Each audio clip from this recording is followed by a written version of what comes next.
La palabra magia nos hace pensar en juegos de manos, trucos e ilusiones. Pero históricamente la magia africana era una forma de alcanzar metas aprovechando los poderes creativos de la naturaleza, que eran considerados y venerados como entidades sobrenaturales. El concepto de magia en África es antiguo y tiene un legado de 70,000 años de antigüedad. Yo soy el documentalista y esto es Magia Africana.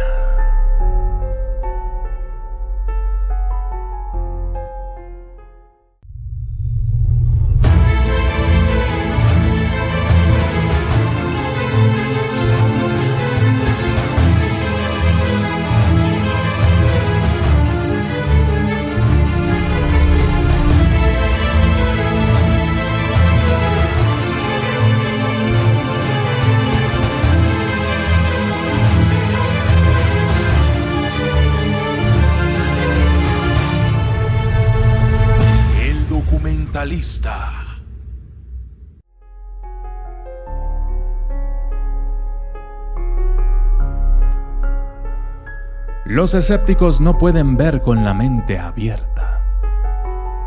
El paradigma reinante hace que las mentes modernas se enfrenten al concepto de equiparar soluciones mágicas con hechos científicos. Pero estaría lejos de la verdad pensar en las viejas formas como una incomprensión de la naturaleza hecha por pensadores primitivos.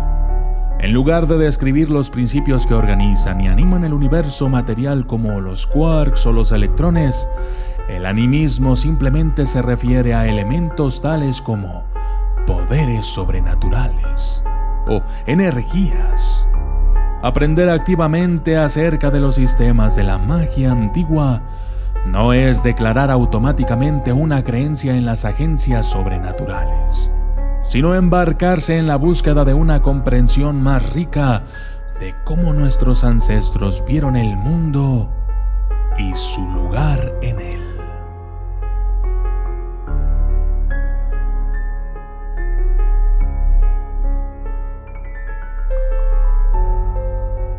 Panorama de la magia africana. Hoy en día la palabra magia se utiliza en todo el mundo en su sentido más amplio, pero en África era costumbre discernir la diferencia entre la magia y de las disciplinas de la medicina, la adivinación, la brujería y la hechicería, que no estaban todas bajo el paraguas colectivo de la magia. Es muy difícil definir la palabra magia ya que se percibía de manera muy diferente en cada región.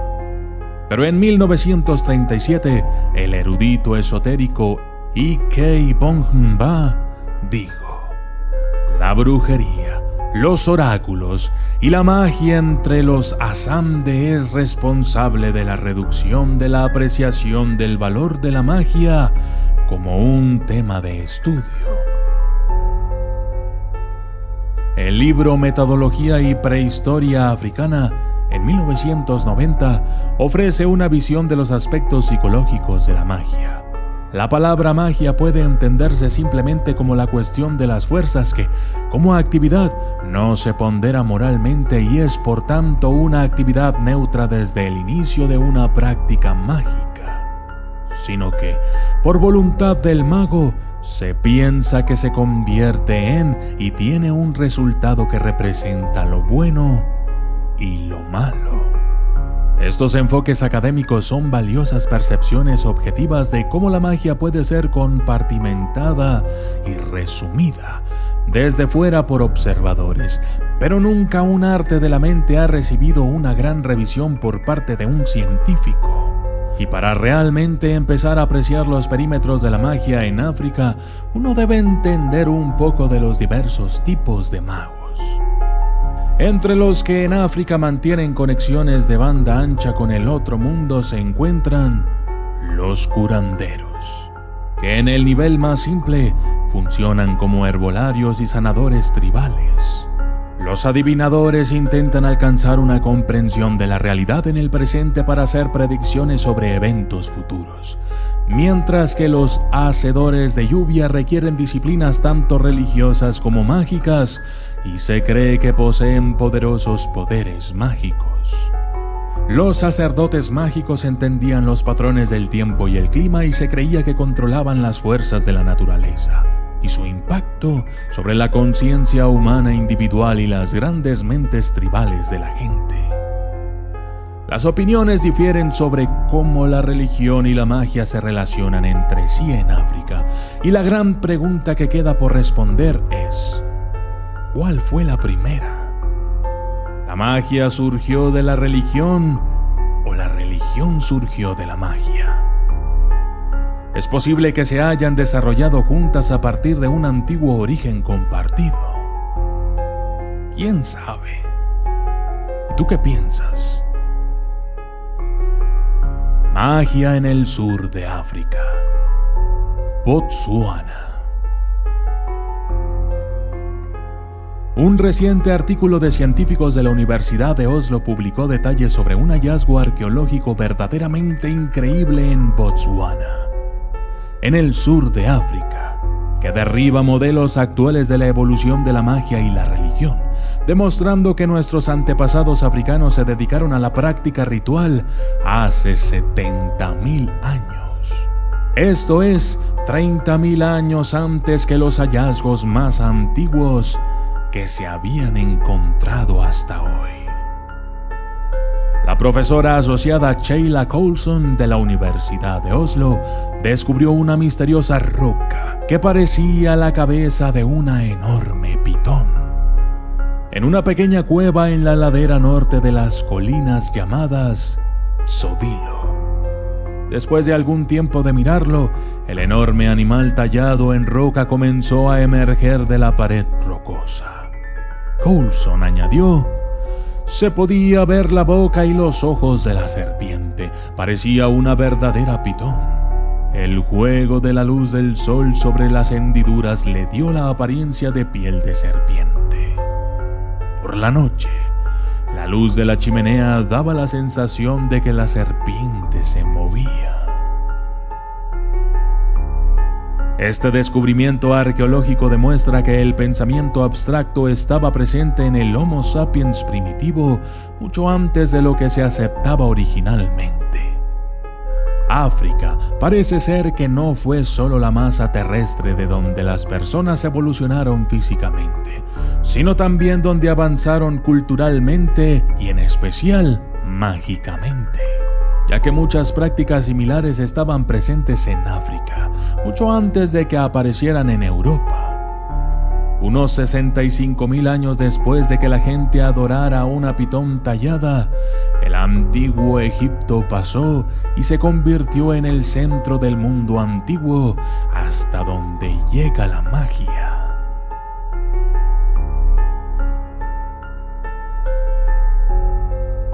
Magia en el norte de África.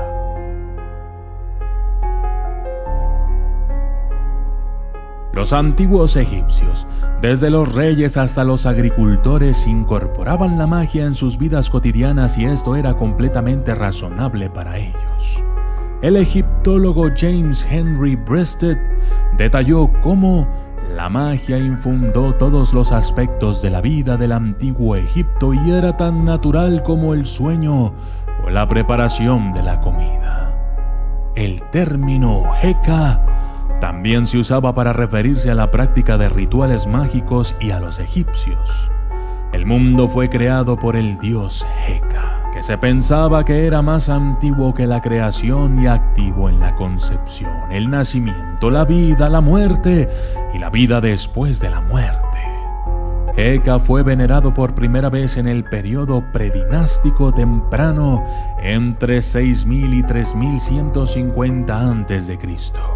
y aparece más tarde en los textos del ataúd del primer periodo intermedio entre 2181 y 2040 a.C. El egiptólogo Richard H. Wilkinson dijo de Heka que él Era visto como un dios de inestimable poder y permeaba cada área de la vida egipcia. No había sistemas formales de adoración o templos dedicados a Heka, sino que se le consideraba como el dios de la magia y de la práctica de la magia, que los sacerdotes y sacerdotisas invocaban mientras practicaban las artes del Heka. Después de encender la creación misma, Heka continuó generando la energía de creación universal que los dioses usaban para hacer su magia de nivel inferior en el plano terrenal. Con Ma'at representando el núcleo del principio egipcio de armonía y equilibrio.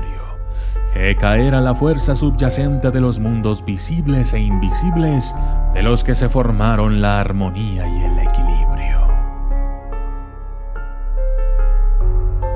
La magia en la práctica. Los individuos se comunicaban con los dioses en privado sobre asuntos personales, pero los sacerdotes del culto del templo eran vistos como los intermediarios responsables de mantener la reciprocidad de la nación entre los dioses y el pueblo. Estos conductos terrenales de los dioses partieron del conocimiento del mundo invisible usando narrativas mitológicas y ofrecieron consejos o aspectos materiales de la vida, incluyendo la salud. Las enfermedades tuvieron orígenes sobrenaturales a lo largo de la historia de Egipto y Heka no solo era el dios de la magia, sino también de la medicina. El Per-Ankh, Casas de la Vida, poblado por médicos, sacerdotes, magistros. Con múltiples habilidades, se definían como áreas dentro de los templos donde se estudiaban, desarrollaban y discutían los textos médicos.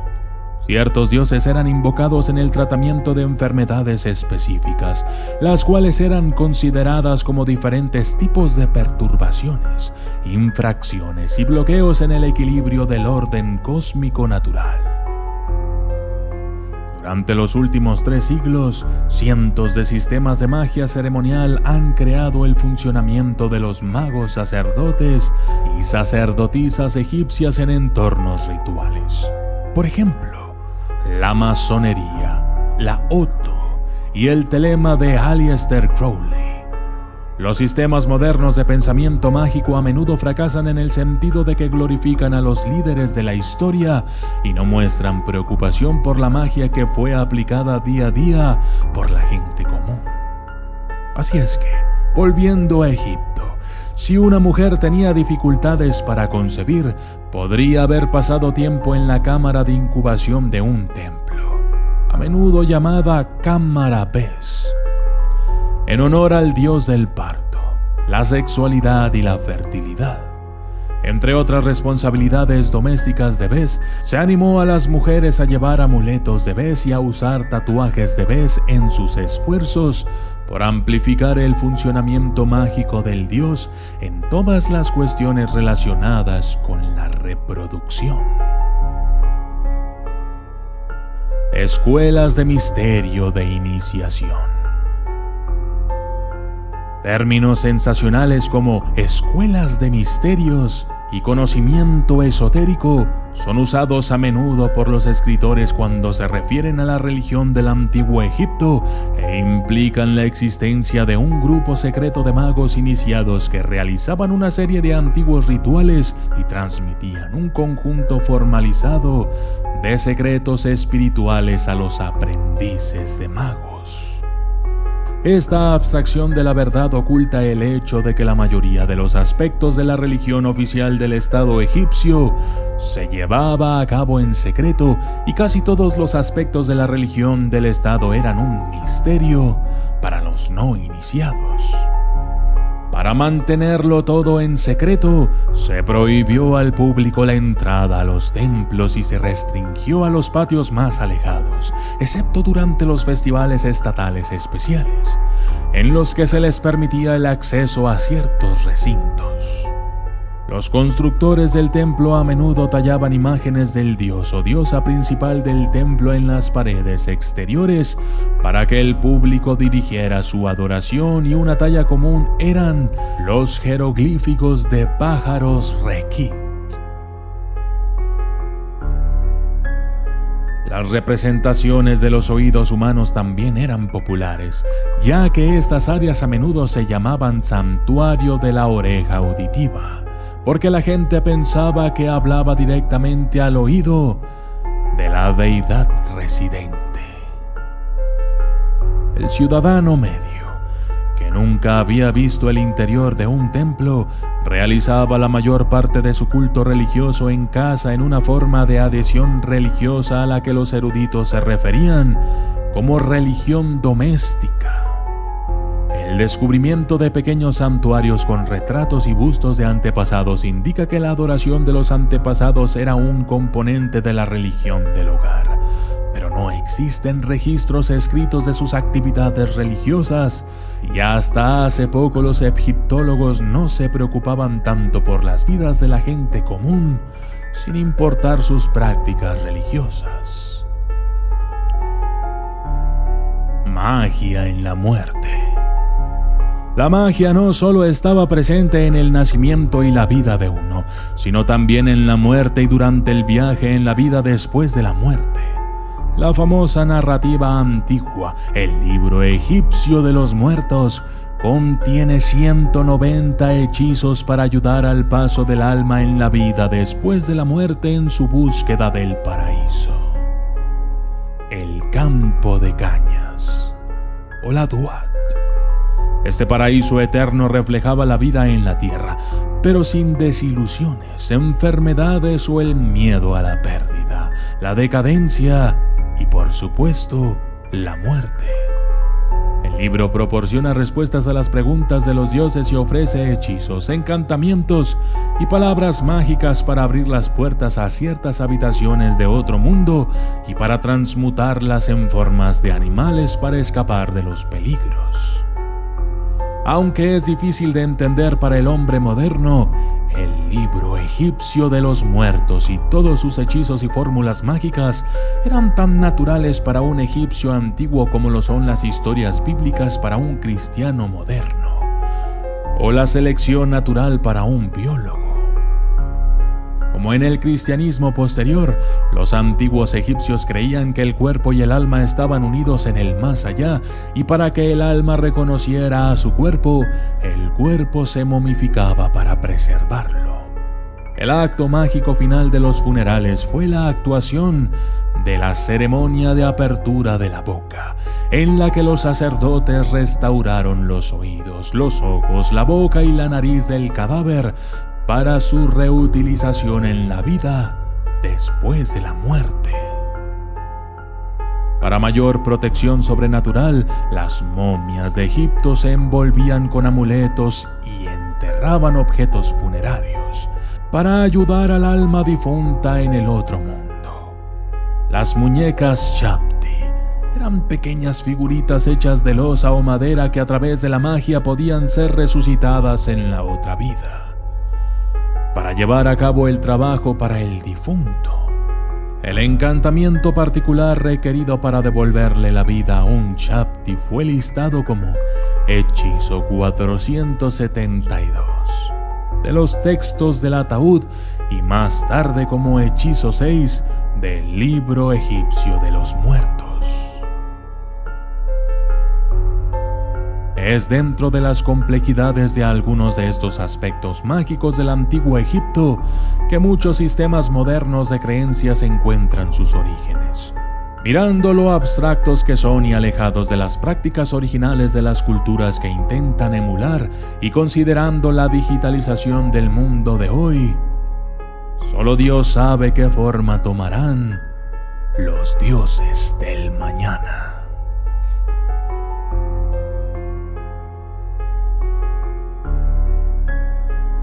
Yo soy el documentalista y esto fue Magia Africana. Si te interesa compartir alguna historia conmigo para exponerla al mundo, puedes enviarme un correo relatando tu historia. Recuerda que los detalles son importantes, así es que trata de que no se te escape nada. También envía tu nombre completo para darte las gracias o tu seudónimo si quieres mantenerte en el anonimato. Envía tu historia a el.docu.mentalista@gmail.com. También lo puedes encontrar en la descripción de todos mis videos.